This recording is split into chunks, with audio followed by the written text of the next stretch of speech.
জামালপুরের মাদারগঞ্জে যুবদলের সিনিয়র যুগ্ম আহ্বায়ক মোখলেছুর রহমান মোখলেস জামালপুর ৩ আসনে বিএনপির মনোনীত এমপি প্রার্থী মোস্তাফিজুর রহমান বাবুলের পক্ষে ধানের শীষ প্রতীকের প্রচারণা শুরু করেছেন।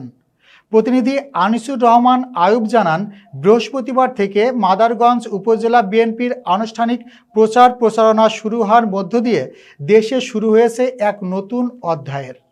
এ সময় জামালপুরের মাদারগঞ্জ উপজেলা যুবদলের সিনিয়র যুগ্ম আহ্বায়ক মোখলেছুর রহমান মোখলেস পৌর এলাকার চরবাওলা চৌরাস্তা মোড় থেকে জামালপুর ৩ আসনে বিএনপির মনোনীত এমপি প্রার্থী মোস্তাফিজুর রহমান বাবুলের ধানের শীষ প্রতীকের প্রচারণাকালে তিনি বলেন, বিএনপির নির্বাচনী প্রচারণায় রয়েছে উন্নয়ন, গণতন্ত্র, ন্যায় বিচার ও রাষ্ট্র পরিচালনার ভবিষ্যৎ রূপরেখা।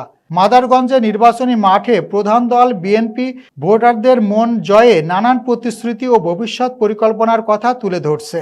যুবনেতা মোখলেছুর রহমান মোখলেস মাদারগঞ্জ পৌর এলাকা চরবাওলা চৌরাস্তা মোড় থেকে জামালপুর ৩ আসনে বিএনপির মনোনীত এমপি প্রার্থী মোস্তাফিজুর রহমান বাবুলের ধানের শীষ প্রতীকের প্রচারণা শুরু করেন।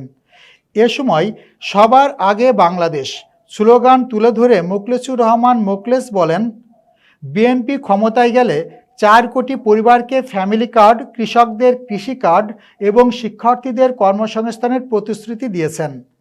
চাষিদের স্বার্থ রক্ষা ও স্বাস্থ্য কার্ডের মাধ্যমে চিকিৎসা নিশ্চিত করা। জাতীয় সংসদ নির্বাচন একটি গুরুত্বপূর্ণ মোড়ে দাঁড়িয়ে আছে। ভোটাররা এখন আগামী ১২ ফেব্রুয়ারি নির্বাচনে জামালপুর ৩ আসনে মোস্তাফিজুর রহমান বাবুলকে ধানের শীষ প্রতীকে ভোট দিয়ে বিজয়ী করার অপেক্ষায় আছেন।